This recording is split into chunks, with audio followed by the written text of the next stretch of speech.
مرحبا يا أعزائي المشاهدين. اليوم موضوعنا عن تعرف أكبر 10 مدن العالم من حيث عدد السكان في عام 2020. هل تعلم ما هي أكبر مدينة في العالم؟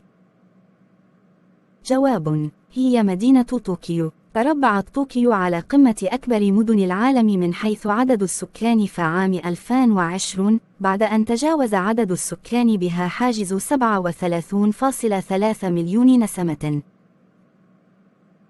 ثانياً، دلهي جاءت مدينة دلهي في الهند بالمركز الثاني في قائمة مدن العالم الأعلى كثافة سكانية في عام 2020 بإجمال 30.3 مليون نسمة.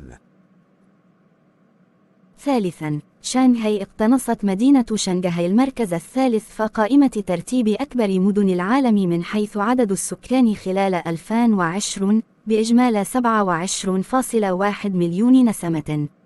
وتعتبر مدنية شنغهاي من أكبر مدن الصين من حيث تعداد السكان.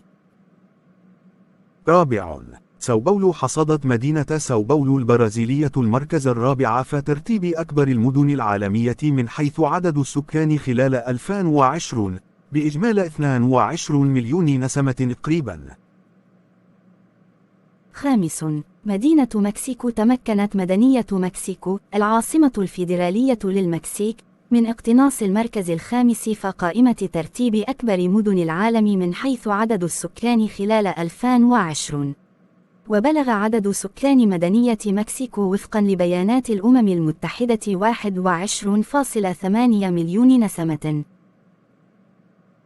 سادس، مدينة دكا. ظهرت مدنية دكن عاصمة دولة بنغلاديش في المركز السادس في عام 2020 في القائمة بعد أن قدرت الأمم المتحدة تعداد السكان بها 21 مليون نسمة.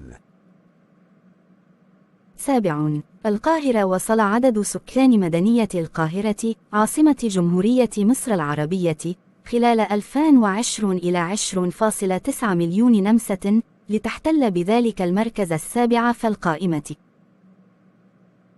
ثامن، بكين. انتزعت بكين عاصمة دولة الصين الشعبية المركز الثامن في ترتيب أكبر المدن العالمية من حيث عدد السكان خلال 2020 بإجمال 20.5 مليون نسمة.